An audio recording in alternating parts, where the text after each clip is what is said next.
bolehlah kita menyebutnya serasehan ya. Saling diskusi.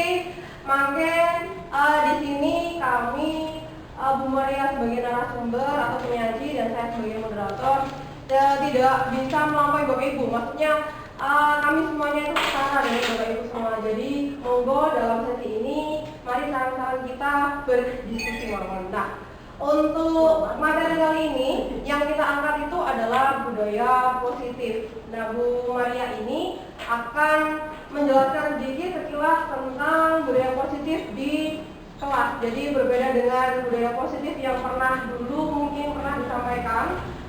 Mungkin Bapak Ibu ada sebagian yang sudah pernah mengikuti begitu. Kalau di sesinya Bu Maria ini lebih mengacu pada lebih spesifiknya, fokusnya ke peserta didik dan pemanfaatan atau aplikasinya di kelas. Untuk kedepannya nanti, insya Allah nanti kita karena modelnya sharing berarti nanti pemaparan kalian pertanyaan. Jadi mungkin kalau misalnya Bapak Ibu ada langsung pertanyaan apa yang sudah ditanyakan begitu, langsung saja matur ke Bu Maria begitu. Itu mohon ya. Dan yang terakhir insya Allah kita akan tutup nanti jam sekitar pukul 4 kurang 10 menit. Insya Allah akan saya tutup. Dan itu nanti di sesi penutupan mungkin saya minta bantuan lagi dari mungkin perwakilan satu Bapak, mungkin satu Ibu untuk sedikit merefleksikan apa yang sudah kita dapat hari ini. Itu monggo untuk waktunya silakan Bu Maria beri saya.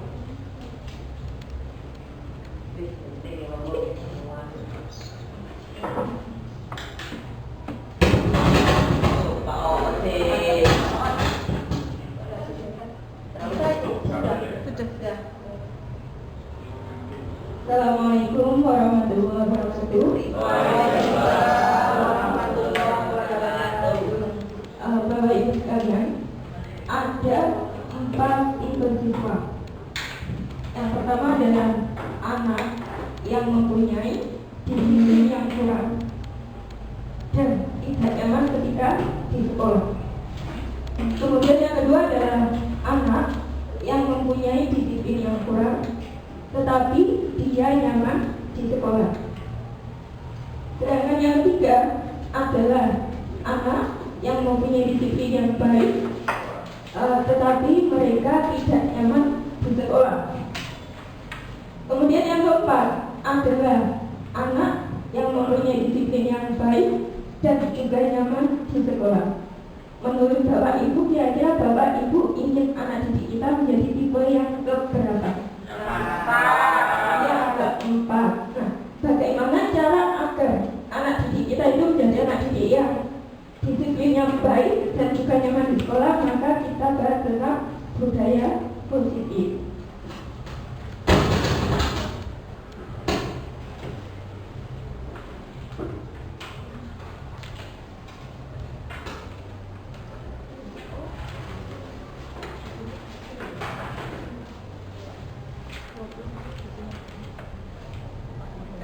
Sebelumnya saya mengucapkan terima kasih banyak kepada Bapak dan Ibu seluruh sekalian yang telah berkenan hadir pada waktunya istirahat, tetapi Bapak Ibu sudah berkenan hadir di sini.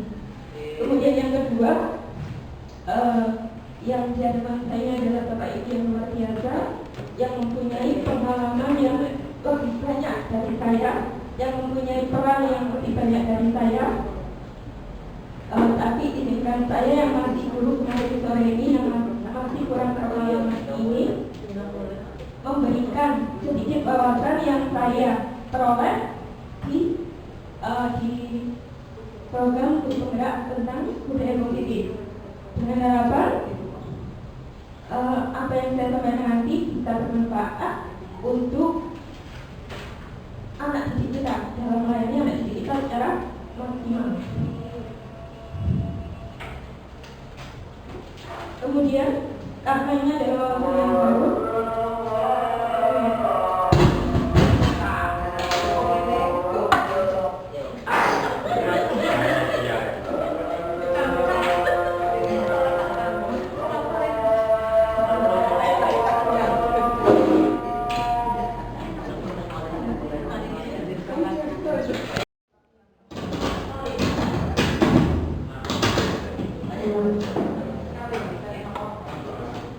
Kemudian saya lanjut, kemudian karena ini adalah lokasi baru, jadi saya harap kita sementara menjadi seperti gelas kosong.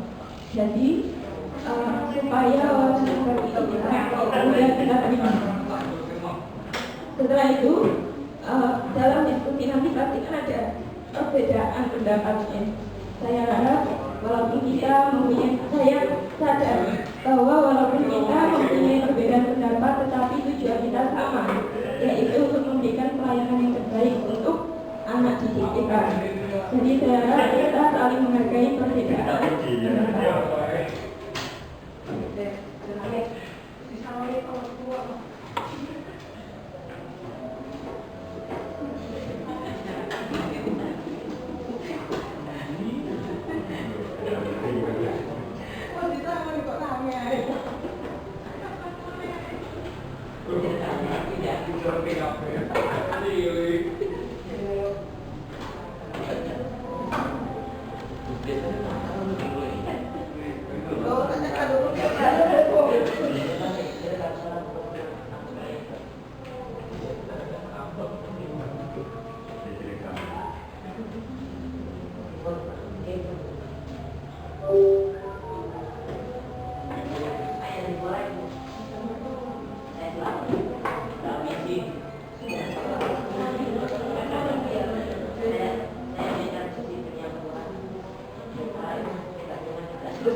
Kita kali ini yang pertama adalah tentang perubahan paradigma belajar.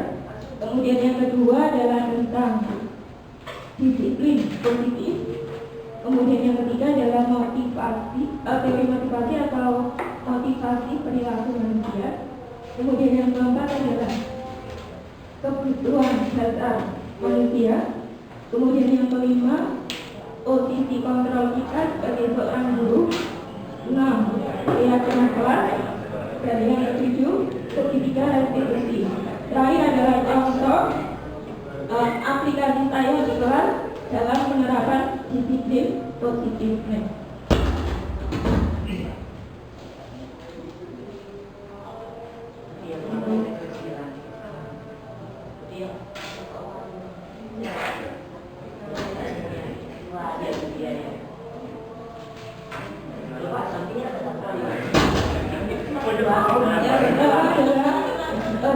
Perubahan paradigma belajar.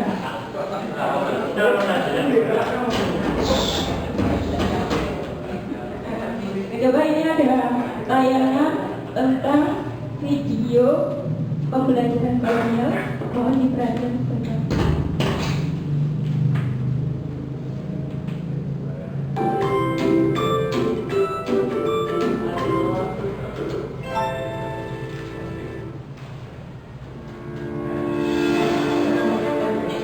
Salam dan bahagia, Bapak Ibu calon guru penggerak. Video ini akan menggambarkan tentang pendidikan zaman kolonial, sekaligus menjadi pengantar bagi Anda untuk berefleksi kembali perjalanan pendidikan Indonesia dari zaman kolonial hingga saat ini.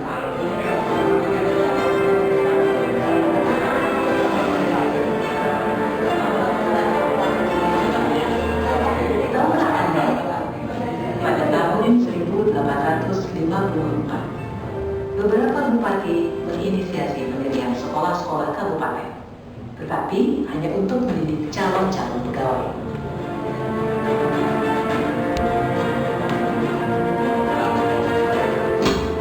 Kemudian tahun yang sama, lahirlah sekolah-sekolah Bumi Putra yang hanya mempunyai 3 kelas. Rakyat hanya diberikan pengajaran membaca, menulis, dan berhitung seperlunya, dan hanya mendidik orang-orang pembantu dalam mendukung usaha dagang mereka.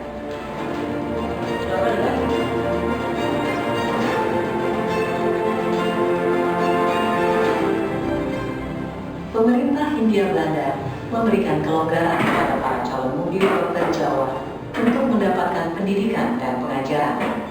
Namun, tahukah Anda mengapa?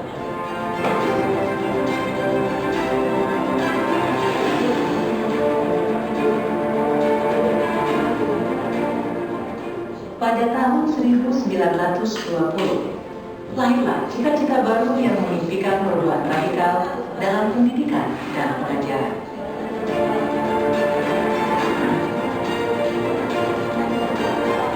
Dan pada tahun 1922, lahirlah Taman Siswa di Yogyakarta sebagai sebuah gerbang emas kemerdekaan dan kebebasan kebudayaan bangsa. Taman Siswa ada sebagai jiwa rakyat untuk merdeka dan bebas.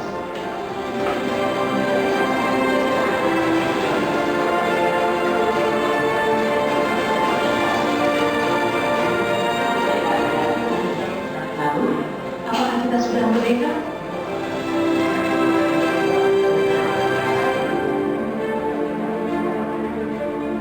Video ini adalah pengantar menuju video kedua, Filosofi Pendidikan Ki Hajar Dewantara. Salam dan bahagia.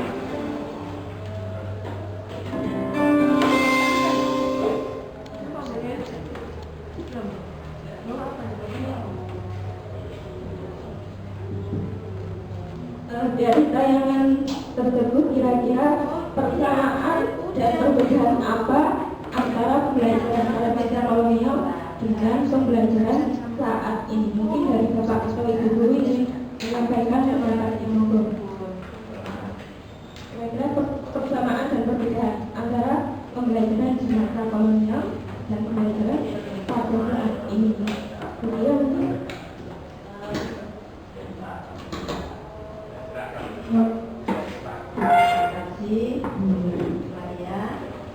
persamaan pendidikan kolonial dan saat ini. Kalau persamaannya mungkin menurut saya sama-sama ingin memajukan masyarakat ya, supaya masyarakat ini punya ilmu pengetahuan. Tetapi perbedaannya, kalau di zaman kolonial ilmu pengetahuannya itu akan dipakai untuk kepentingan penjajah. Sementara kalau sekarang ilmu pengetahuannya itu dipakai untuk kepentingan pribadi dan juga untuk memajukan bangsa. Mungkin begitu pendapat saya. Terima kasih. luar biasa sekali untuk dia dapat anak.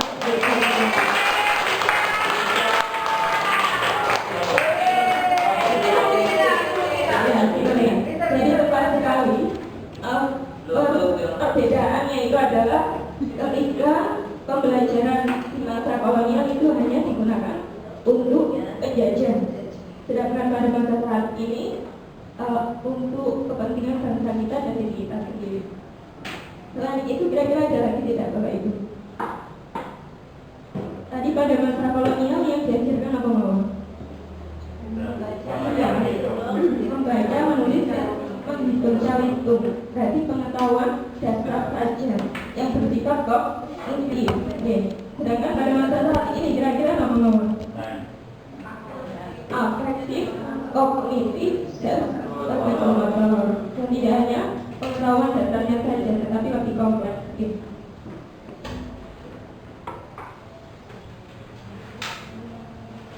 Karena ini tadi adalah peserta didik, yaitu manusia yang mempunyai kehendak, yang mempunyai kemauan, yang tidak robot, bukan robot, bukan benda mati, jadi mempunyai jiwa dan karakter. Nah, berarti kita harus tahu tentang manusia terlebih dahulu. Berdasarkan kompetensi teori, manusia itu seperti lembaran kertas tapi yang sudah ditulis secara sama, itu mulai dari lahir. Jadi ada tulisannya secara sama. Tugasnya pendidikan itu menebalkan bagian yang positif dan membiarkan sama bagian yang negatif. Kira-kira Bapak ikut pendapat apa Bapak? Oke. Kira-kira tidak pendapat.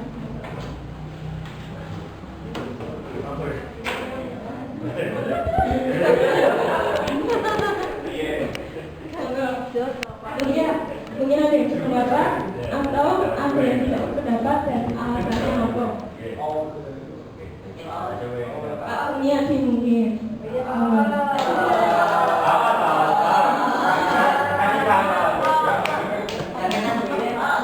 Jadi manusia itu bukan tertentu yang negatif. Kira-kira guru agama Bu Ani, Bu Ramadan Bu Ani.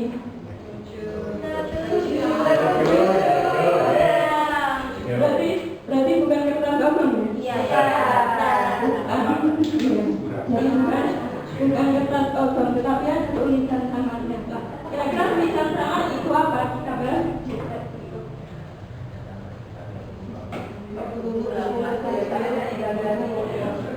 Jadi manusia itu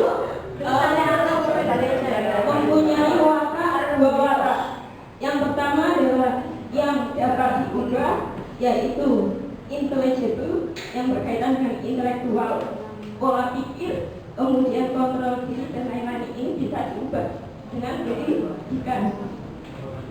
Sedangkan yang kedua itu watak, contoh perasaan, emosi, contoh marah, sedih, bahagia, takut dan lain-lain.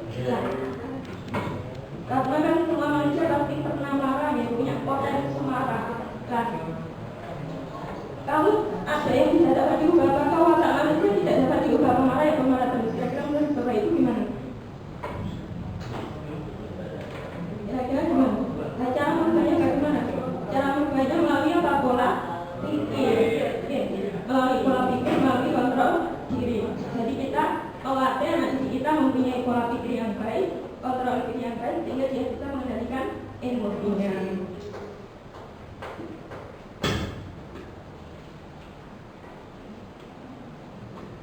Ini lanjutan dari teori manusia tadi. Otak manusia itu ada 3 bagian Bapak Ibu. Yang pertama, mudah-mudahan dari pelajaran makrobiologi. Jadi yang pertama adalah batang otak. Ini berkaitan dengan kewaspadaan. Jadi bertahan, bisa menghindar, bisa juga menyerang. Kemudian yang kedua itu adalah otak mamal, yang nomor 2 itu berkaitan dengan emosi tadi, perasaan, dan juga bisa berkaitan dengan monkey mind. Pernah mendengar istilah monkey mind itu? Jadi pikiran-pikiran yang meloncat-loncat. Iya, kadang kita berpikir masa lalu, oke, tapi juga berpikir masa depan. Nah itu kan nggak ada manfaatnya. Itu yang bekerja adalah apa? Otak yang nomor 2, mamal. Sedangkan yang ketiga itu adalah rasional, yang berpikir logik. Oke, jadi dia menganalisis. Tetapi jalan prosesnya antara otak mamal dengan otak yang rasional itu lebih cepat. Otak yang mamal yang emosi. Itu sebabnya mengapa ketika kita mendapatkan rangsangan itu yang pertama muncul kira-kira perasaan ataukah analisis kita Pak? Iya, makanya ketika kita marah itu disarankan untuk diam seperti itu dahulu. Biar yang berpikir nanti apa? Otak yang rasional seperti itu.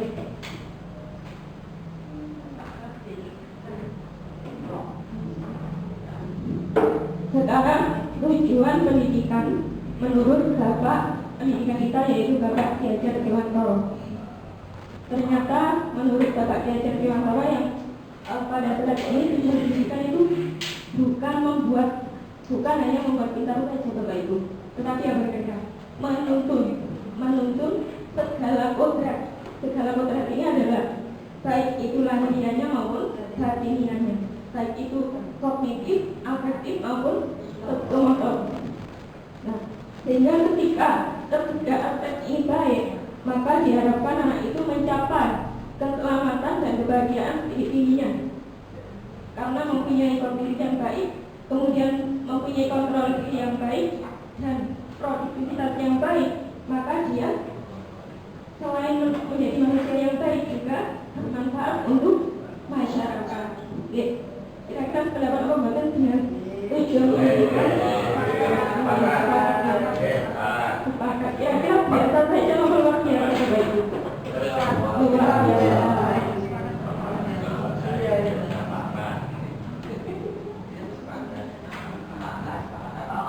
Dan ini pendidikan itu menurut Bapak Ki Hajar Dewantara harus memperhatikan kodrat alam dan kodrat zaman. Kodrat alam ini adalah adat istiadat kita atau keadaan alam kita. Contohnya ketika kita berada di lingkungan pesantren, maka sekolah kita wajib menanamkan nilai-nilai keagamaan sehingga nilai keagamaan itu semakin matang. Contoh lagi, misal ada sekolah yang berada di lingkungan industri, maka dalam pembelajaran itu harus disebutkan dengan keindustrian juga, sehingga dia keluar dari pendidikan maka dapat bermanfaat dengan lingkungannya. Kemudian yang kedua adalah menyesuaikan juga dengan konsep zaman, seperti yang diutarakan Bapak Kepala Sekolah kita.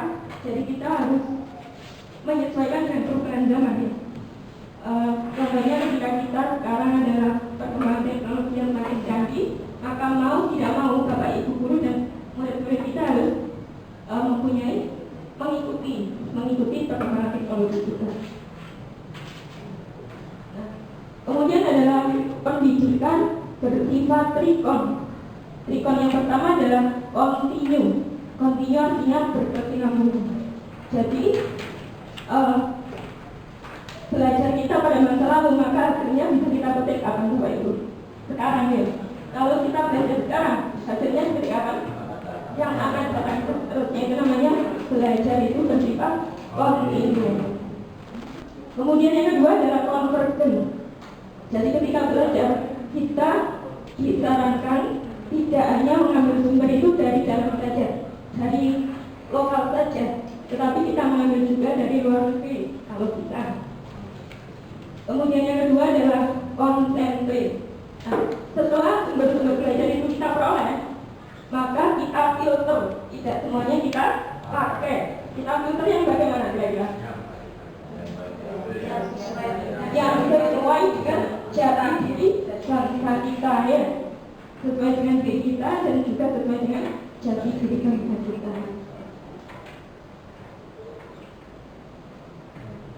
Berikutnya adalah disiplin positif. Ini misalkan ada dua orang Bapak Ibu. Yang A itu mempunyai barang yang berharga sehingga dia menggenggam erat tangannya. Kemudian yang B itu berusaha untuk membuka tangan A, baik itu dengan menghardik, kemudian memuji atau membujuk dan lain-lainnya penting. Si A itu harus membuka tangannya. Sakit membayangkan ya? Sakit. Nah, pertanyaan pertama, jika A itu membuka tangannya, kira-kira yang membuat A membuka tangannya itu apa Bapak Ibu? Iba. Ada lagi siapa ya? Siapa yang lain? Selain Iba? Terus?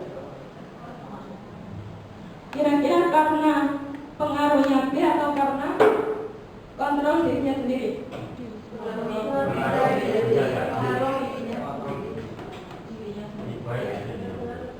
Ada pengaruh juga. Bisa dua-duanya, tetapi yang dominan itu apa Bapak Ibu? Kontrol dirinya. Kalau kita sudah teguh yakin tidak membuka, walaupun dimarahi seperti apa tetap menggenggam tangannya. Ya. Kemudian sama dia, jika A menutup tangannya, apa yang membuat A tetap menutup tangannya? Karena apa? Karena A mempunyai kontrol diri yang baik. Berarti yang memegang kontrol siapa Bapak Ibu? Si Nah, ketika Bapak Ibu berpandangan bahwa yang memegang kontrol itu si A, itu namanya teori kontrol karena dirinya sendiri. Tetapi ketika Bapak Ibu beranggapan bahwa yang B yang memegang kontrol karena stimulus dari B, maka si A ini mempunyai memberikan respon membuka. Nah, ini namanya teori stimulus respon. Perbedaannya apa makin dibahas. Ini yang selama ini kita anggap benar, tetapi ternyata kurang tepat, kurang efektif, bukan salah tetapi kurang efektif. Yang pertama adalah guru mengontrol murid. Kira-kira harus apa menurut Bapak Ibu? Guru mengontrol murid. Buktinya ketika saya memaksa saya memperhatikan saya yang tidak memperhatikan dia. Berarti kira-kira benar apa benar? Bisa benar, bisa salah. Selainnya apa? Jadi karena muridnya ini. Terus benarnya apa? Benarnya tadi kan bisa benar. Iya, jadi sebenarnya yang bisa mengontrol murid itu adalah murid itu sendiri mau mendengarkan nasihat gurunya atau tidak. Terus apa lagi? Oke. Jadi guru itu tidak bisa mengontrol murid, hanya bisanya apa menasihati, menuntun, tetapi tidak bisa mengontrol karena yang kita akhirnya anak itu berkompetisi, saingan. Akhirnya iri-irian, jadi kan merusak hubungan di kelas itu. Selain itu, ketika penghargaan itu diberikan terus-menerus, kira-kira efektif nggak bukan? Tidak efektif, sudah terbiasa gitu. Nah, ketika penghargaan itu dihentikan, nah itu juga tidak efektif. Akhirnya anak itu apa? Tidak melakukan, karena bukan kesadaran dirinya, karena penghargaan itu sendiri. Kemudian kritik dan membuat rasa bersalah dapat menguatkan karakter. Kira-kira harus apa benar? Betul. Sebagai kontrol diri. Bagaimana Bu? Ya, maksudnya kalau seseorang itu diberi sebuah kritik, itu bisa menjadikan seseorang itu introspeksi diri, bisa untuk membuka wawasannya dia itu benar apa salah di hadapan orang lain. Jadi menurut saya itu bisa menguatkan karakternya supaya dia lebih kuat menghadapi yang lain-lain. Untuk pendapatnya tetapi kan tidak semua anak, betul ya, ketika anak dikritik itu kadang ada yang bisa menerima, kadang juga kalau mentalnya itu lemah, akhirnya apa? Merasa bersalah. Akhirnya apa takut akhirnya identitasnya itu identitas gagal, identitas bersalah. Nah itu. Kemudian berikutnya adalah orang dewasa mempunyai hak untuk memaksa. Nah ini juga kalau bisa diubah.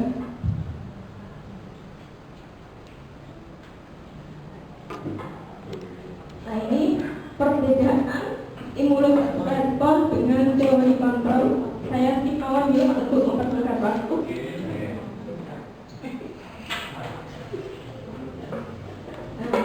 Kemudian adalah disiplin. Makna dari disiplin itu sebenarnya adalah self-disiplin atau disiplin diri. Nah, manusia yang merdeka itu menurut Bapak Ki Hajar Dewantara tidak hanya terbebas dari perintah atau paksaan orang lain, tetapi juga mampu memerintah dirinya sendiri, mampu mengatur dirinya sendiri, sehingga dia mempunyai sifatnya disiplin.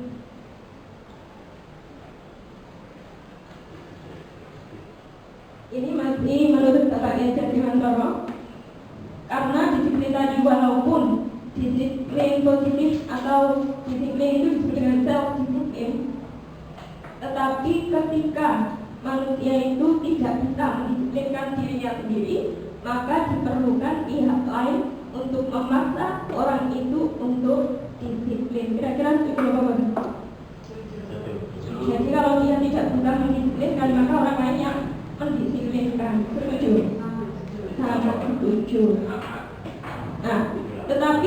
pendidikan itu kan tempatnya latihan ya Bapak Ibu. Betul. Tidak hanya latihan kognitif tetapi juga latihan kehidupan, latihan mengontrol diri. Jadi kira-kira kalau bisa itu yang diajarkan ke anak-anak disiplin yang dari diri atau yang disiplin paksaan? Dari diri.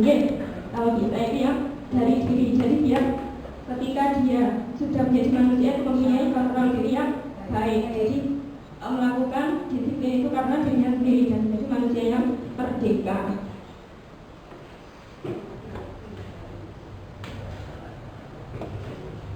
Berikutnya teori motivasi.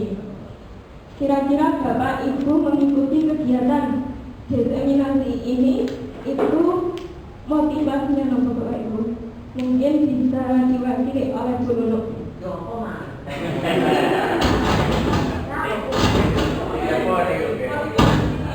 Motivasinya belum. Motivasi mengikuti diseminasi ini. Kira-kira nomor ini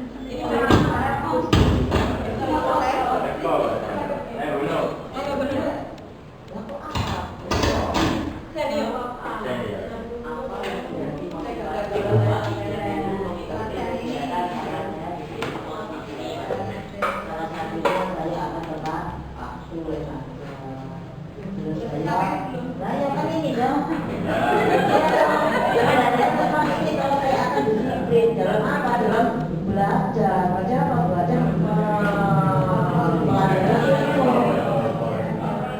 saya tidak akan emosi lagi. Contohnya saya kalau belajar di kelas banyak anak yang tidur, pertanyaannya begini Bu, bedanya kalau saya guru tua datang, saya mana itu yang dia cuma guru pakai video. Terus ya begini saya tidur ya, terus matanya melihat gini. Rek, ambil ini guru tua elek tak? Tapi kalau yang ada Bu Mudi, kalau yang ada Bu Eni itu tidak begini dia pakai uang begitu. Lalu dia dikasih terus yang bertanya lagi, kalau yang ada itu Pak Syai, subhanallah misalnya yang ada itu langsung putih, itu bisa langsung melek. Kenapa saya dengan begitu? Bagaimana dengan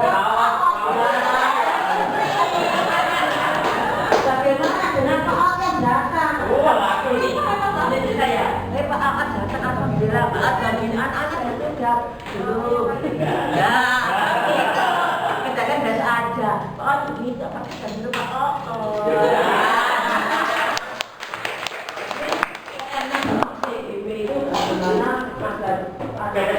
Menghormati semuanya, dan dulu cantik, dulu tua gitu.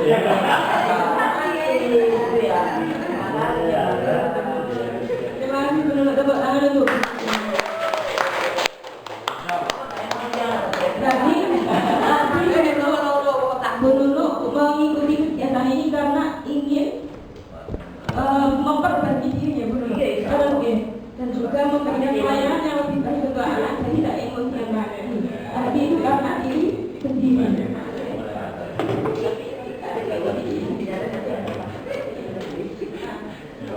Jadi menurut teori motivasi itu manusia melakukan kegiatan itu karena 3 hal Bapak Ibu. Yang pertama adalah menghindari hukuman, takut nanti dipanggil bapak kepala sekolah, atau dipotong gajinya. Nah ini menghindari hukuman. Kemudian yang kedua karena ingin mendapatkan penghargaan, misal pengen dipuji atau mungkin pengen ditambah jam atau dan lain-lain, itu mengharapkan penghargaan. Kemudian yang ketiga adalah ingin menjadi versi terbaiknya seperti Bruno tadi, selalu ingin memperbaiki diri, ingin memberikan yang terbaik untuk yang lain. Karena dari diri sendiri. Saya kalau menghindari itu kan tidak pernah mungkin saya sudah pakai contoh ya, DP ya, saya kasih nilai, dulu ya DP-nya saya hitung dari dulu aku sudah 5. Saya bilang alhamdulillah menjadi sudah 5. Penting kita lapor daripada begitu saya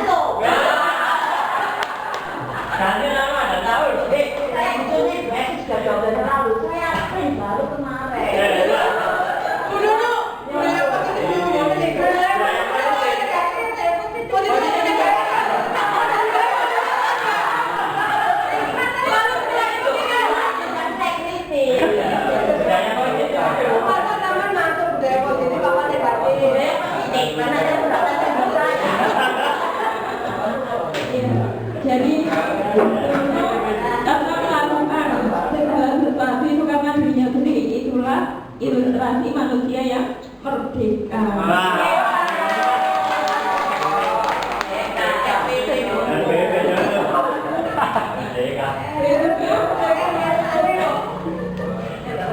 Berikutnya adalah kebutuhan dasar manusia. Kebutuhan dasar manusia ini ada 5 macam, Bapak Ibu.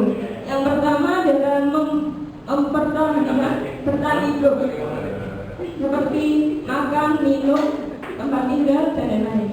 Kemudian yang kedua adalah kebutuhan penguasaan, pengakuan kemampuan. Jadi kita pengen mempunyai pengetahuan yang lebih baik, itu namanya kemampuan atau penguasaan.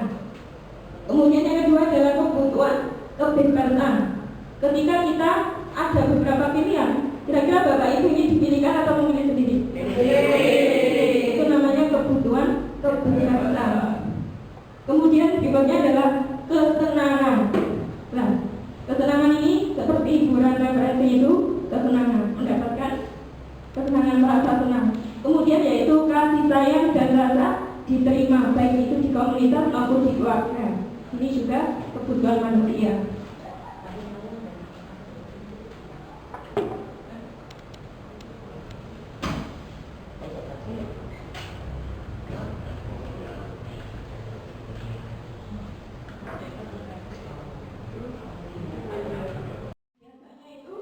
Spontan. Ketika itu iya.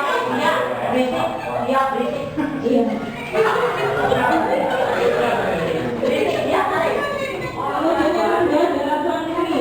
Sanksi ini berdasarkan kesepakatan kedua belah pihak. Contoh, ketika anak tidak mengerjakan PR, kemudian guru meminta anak itu keluar kelas, kira-kira itu hukuman ataukah sanksi, Bapak Ibu? Apalagi dan biasanya hukuman itu disertai dengan intonasi yang keras.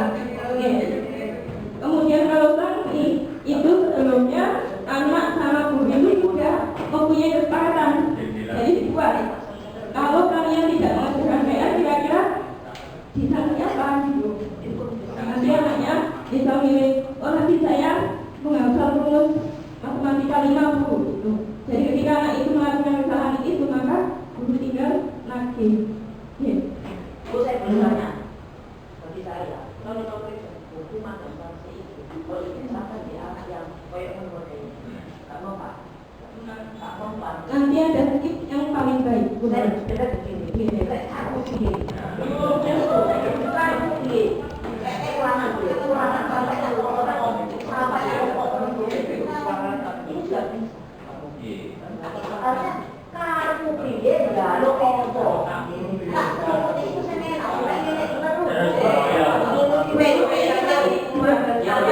ada ilmu yang paling efektif. Jadi kalau belum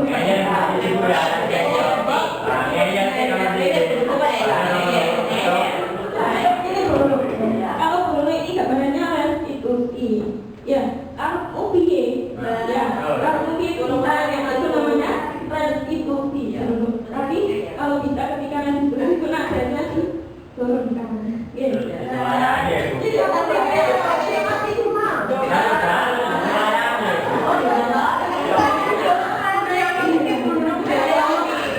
Kalau restitusi itu bagaimana untuk memecahkan masalahnya.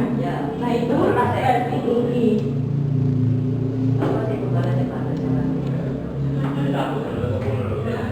Kemudian penghargaan itu seperti yang saya bahas tadi ternyata sama dengan hukuman gitu Pak Ibu. Ketika anak itu contoh, misal ranking 1 terus, kemudian ternyata ranking 4, kira-kira itu sama dengan apa? Dapat hukuman. Berarti sebenarnya penghargaan itu juga kurang efektif.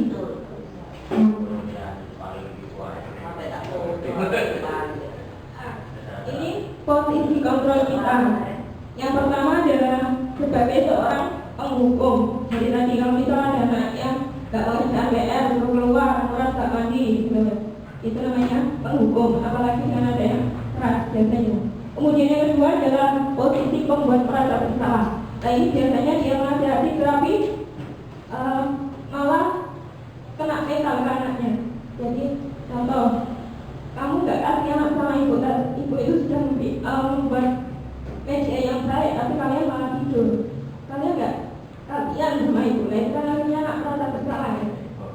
ini sebenarnya juga rasio ke mentalnya. Kemudian yang ketiga adalah posisi teman. Nah ini kalau posisi teman, karena saking akrabnya, iya ngawur ini, akhirnya wibawanya jadi kurang. Terus apa benar? Terus nih, terus akhirnya anak itu nempel ke satu guru saja, tidak bisa ke guru yang lain. Terus ya, nah itu kelemahannya. Tapi kelebihan yang dia bisa dekat dengan gurunya. Kemudian posisi pemantau. Nah ini sepertinya efektif juga, Bapak Ibu, lebih efektif daripada yang lain-lain karena kan berdasarkan kesepakatan bersama. Tetapi ketika melakukan kesalahan, kemudian diberi sanksi dengan walaupun itu dengan kesepakatan bersama, kira-kira nyaman apa buatan Bapak Ibu? Buatan nyaman, walaupun itu memang baik, walaupun itu sudah kesepakatan bersama, tetapi kadang ada rasa tidak nyaman. Nah, yang paling baik itu adalah posisi manajer.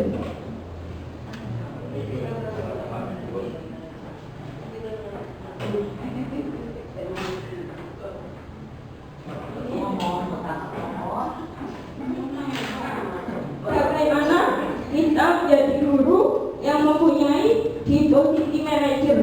Jadi yang pertama kita harus menentukan karakter apa yang mau kita tanamkan kepada anak didik kita.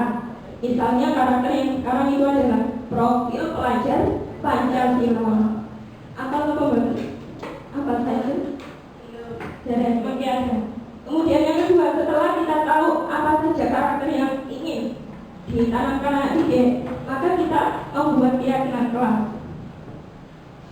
Kemudian yang ketiga adalah menerapkan segitiga ikuti lagi untuk menghadapi anaknya bermasalah tadi.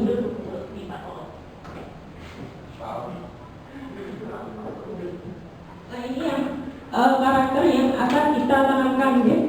Yaitu kita harus menentukan anak-anak kalian kira-kira ingin menjadi karakter yang seperti apa.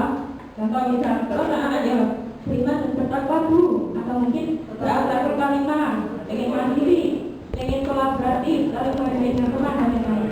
Nah, setelah kita tahu karakter yang akan kita tanamkan ke anak-anak, nah, kemudian supaya pembelajaran di kelas nyaman, kira-kira yang merasa nyaman itu murid apa gurunya Bapak Ibu? Tetapi yang belajar itu kan muridnya, ya. Jadi muridnya kita tanya. Kira-kira tugas murid itu apa saja? Anak-anak gitu. Misal belajar gitu.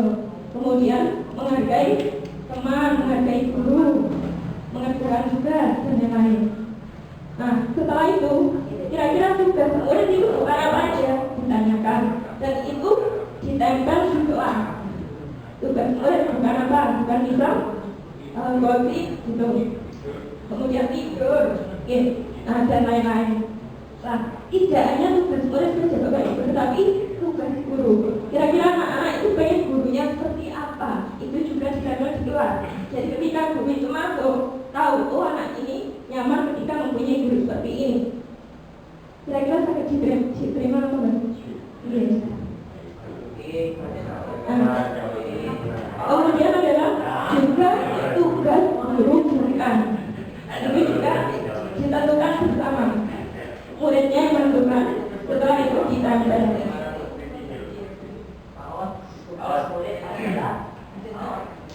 Nah ini cara menjadi manajer ketika anak itu melakukan kesalahan, maka kita menggunakan segitiga restitusi tadi. Jadi ketika anak kita tidur itu menggunakan segitiga restitusi. Yang pertama adalah menstabilkan identitas anak. Kemudian yang kedua adalah validasi tindakan. Dan yang ketiga adalah menanyakan keyakinan kelas.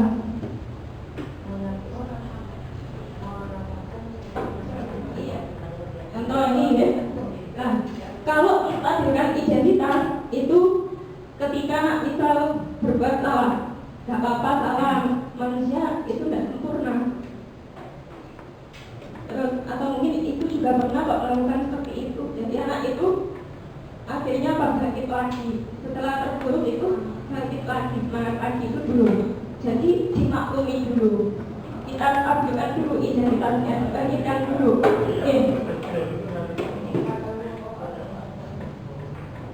ketika misal berantem sama temannya gitu, gak apa-apa, salah.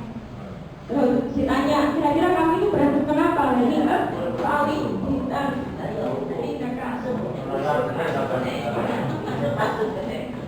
setelah itu paling kita tindakan. Jadi kita cari tahu kira-kira anak itu kenapa kok bisa melakukan kesalahan itu. Nah, ini. Oke. Kira-kira kenapa dicari masalahnya? Itu ditanya. Nah, setelah ditanya baru keyakinan orang. Baru keyakinan menanyakan keyakinan orang. Kira-kira tindakan kamu itu bagus jadi keyakinan orang. Kira-kira tindakan kamu itu sesuai enggak dengan diri kamu sendiri? Itu seperti itu. Kalau misal tidak sesuai itu, lah kamu itu pengennya seperti apa sebenarnya? Jadi pengennya nggak tidur gitu ya. Pengennya saya itu nggak tidur dulu. Tapi saya kemarin itu kopi misalnya. Nah, kira-kira supaya nggak kopi, supaya tidak tidur jelas. Kira-kira apa yang kamu lakukan nggak tidur? Itu menanyakan keyakinan orang. Jadi anak itu akhirnya apa? Menyadari kesalahannya dan juga bisa memperbaiki dirinya sendiri. Ya. Kita praktekkan sedikit demi sedikit ini. Ya.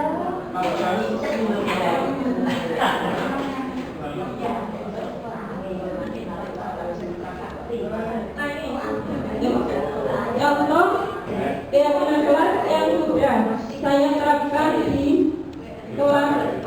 Jadi anak-anak menentukan kira-kira anak itu pengen gurunya seperti apa, muridnya seperti apa. Dan yang sangat mengejutkan bagi saya itu jangan berharap ada yang jadi IPS 2. IPS 2 semuanya ada berapa ini? 10 IPS 2. Nah itu ternyata ketika kalian itu pengen jadi murid yang seperti apa, mau murid berprestasi itu apa saja tidur ya. Ternyata pengennya apa? Guru itu sebenarnya jam kosong. Tidak mau jam kosong. Nah itu sebenarnya. Di sini ditulis kalau guru itu tugasnya bukan jam kosong. Ada yang buka jam kosong, ada yang buka tidak jam kosong. Ada urusan ya. Tapi saya kan di kelas 10 IPS 5. Di jam pertama saya kan kali dulu. Saya terangkan maksudnya di materi kami. Setelah itu anak-anak jawabannya nggak usah keluar Bu, di sini aja Bu. Dengan alasan apa? Saya lihat di jurnal itu ada buku matematika.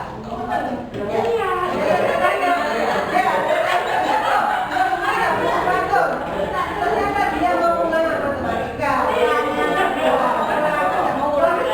Untuk alasan seperti itu Bu. Nah itu solusinya seperti apa? Solusinya seperti apa? Kita panggil anaknya di situ. Takkan Bu. Kira-kira bukan kenapa? Gak apa mungkin kamu pusing ya kalau gak punya matematika karena kemampuan orang kan beda-beda. Diiakan dulu. Jadi anaknya tuh diiakan dulu biar apa? Biar semangat. Oh iya percaya sama gurunya. Atau mungkin matematikanya bukan ngomong gitu tadi. Baru setelah itu, setelah dia jawab itu nanti ditanya, kira-kira sebabnya apa? Ditanya sebabnya. Kan pasti anak melakukan segala sesuatu kan ada sebabnya, ya ada alasannya. Jadi karena nggak bisa matematika baru dituntut. Lah kamu pengennya bisa matematika apa enggak? Pengen bisa tapi kok susah ya? Iya gitu misalnya. Baru kira-kira supaya kalian bisa itu gimana caranya? Belajar gitu ya, belajar. Lah tiap hari itu dijamnya atau bagaimana gitu. Jadi nanti dia itu bisa mengatur dirinya bagaimana menyelesaikan masalah seperti itu. Nah, kalau anak sudah saya ingatkan tapi melakukan kesalahan lagi, proses melakukan kesalahan itu kan bagian dari proses pembelajaran ya Bapak Ibu. Jadi ya.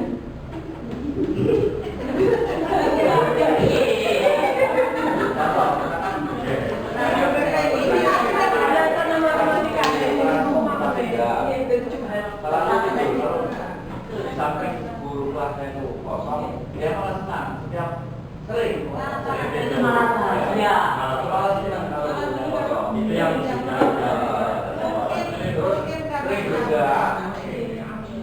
dan guru saya pernah datang dia itu banyak sih ya rata-rata ini Pak seminggu dua Iya, tahu.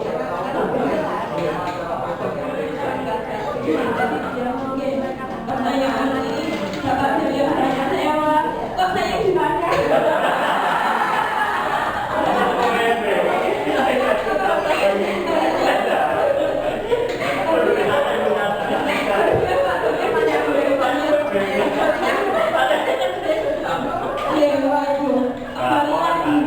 Kembali lagi itu tadi apa kita ya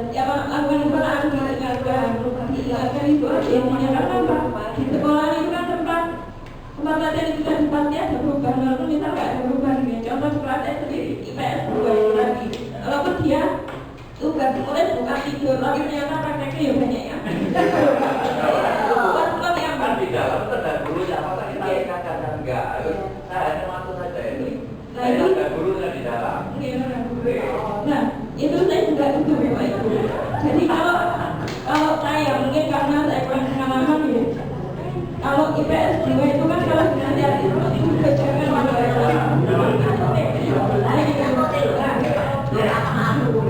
sementara saya belum memanggil secara individu anaknya cuma saya bangunkan ketika dari itu saya bangunkan 3 kali setelah itu ternyata anti tidur ya saya tetap melanjutkan pembelajaran tetapi tidak sampai mengatakan kata-kata yang kasar gitu. Dan kita melakukan pendekatan ke anak panjenengan sama kasar dari kita aja caranya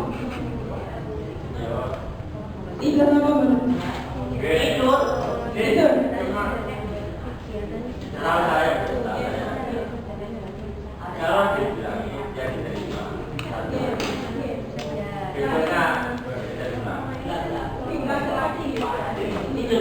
jadi dari itu kan tidak sama dengan satu kawan itu banyak yang tidur saya itu tetap ngajar ternyata anak apa main itu loh Bapak Ibu sambil jawab saya nggak problem sambil jawab ternyata kayak anak TK kami itu tipikal anak itu beda-beda jadi ada yang mungkin kami bermain terus ada waktu dipikir terus dan saya itu mau keluar ke kelas terus anaknya maju ke saya begini caranya saya tidak dulu belajar kok bisa pertanyaannya itu tadi ternyata anak itu mintanya jangan sampai keluar kata-kata kasar kemudian dibimbing secara baik atau lembut dengan kata-kata dengan perilaku yang baik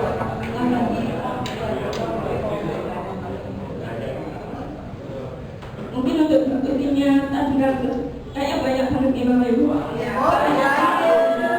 kalau kami itu kayaknya tidak bisa pertemuan karena kami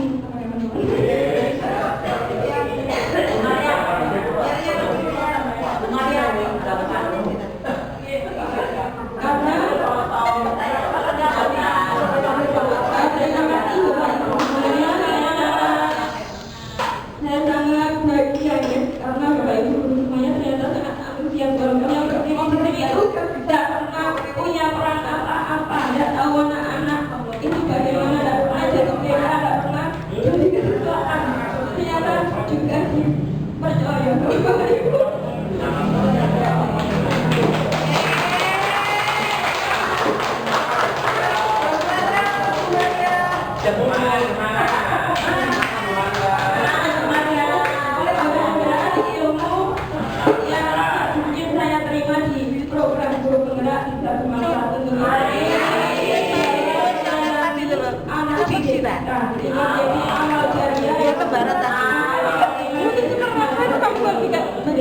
Assalamualaikum warahmatullahi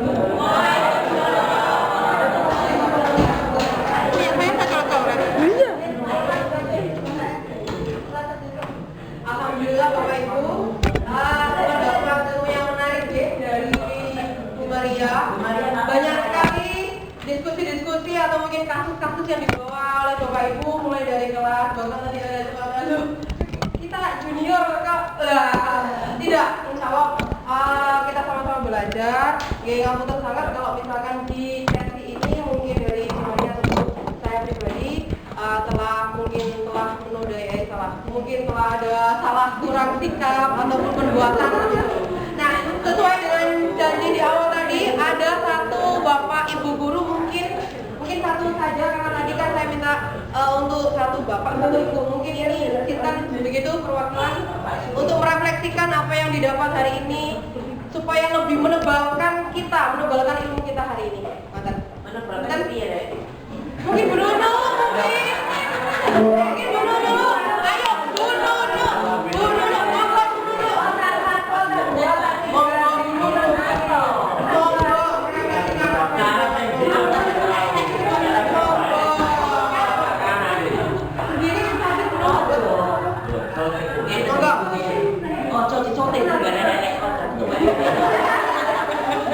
Assalamualaikum warahmatullahi wabarakatuh. Waalaikumsalam. Tadi yang Bu Maria omongkan, Bu Wahyu Capi omongkan, saya sangat berterima kasih sekali dapat ilmu yang banyak. Tapi intinya Bu, saya di sini tuh sangat enak sekali dibandingkan sekolah di luar. Di sini kasihnya cuma satu, sare, tidur. Sedangkan di luar Bu, subhanallah, anak yang kita hadapi ada satu perempuan dandanya merah koyok mak dobreng. Itu yang jelas. Yang kedua, hamil banyak. Yang ketiga, Bu, siswanya itu banyak yang ikut PAN. Di sini tuh hanya ngantuk dan ngantuk. Sudahlah, sabar, disolawati, difatihai. Ya itulah anak dari dulu yang sabar. Bu, ilmu apa dari Gusti Allah. Penting tuh akhlaknya mulia. Jadi dengan hanya bersabar saja bersama CGP bertayangan saya nggak urut. Pak Guru, silakan, tapi ternyata tetap satu akhlak mulia. Pak Gurunya nggak ada penting aduk kita masuk ke kelas itu disolawati. Karena isopo sih disolawati di hati itu aja. Karena di luar dunia sangat kejam. Hamil punya anak saya itu ibu ini ternyata diambil bapak sendiri itu banyak sekali. Jadi kalau kita ini memang ngantuk itu aja Bu Maria ya. Jangan sama saya sama yang sebesarnya karena omong saya terlalu kasar dan nilai saya walaupun saya efektif saya jelek saya terima kasih. Walaupun saya adanya dinilai jelek ya terima kasih, lebih baik kan saya tuh sama aja udah nggak bisa. Terima kasih. Oke, terima kasih. Refleksi yang menarik dari Bu Nunu. Tadi saya akan menebalkan kita bahwa penghargaan itu sama dengan hukuman, nilai itu sama dengan hukuman tadi.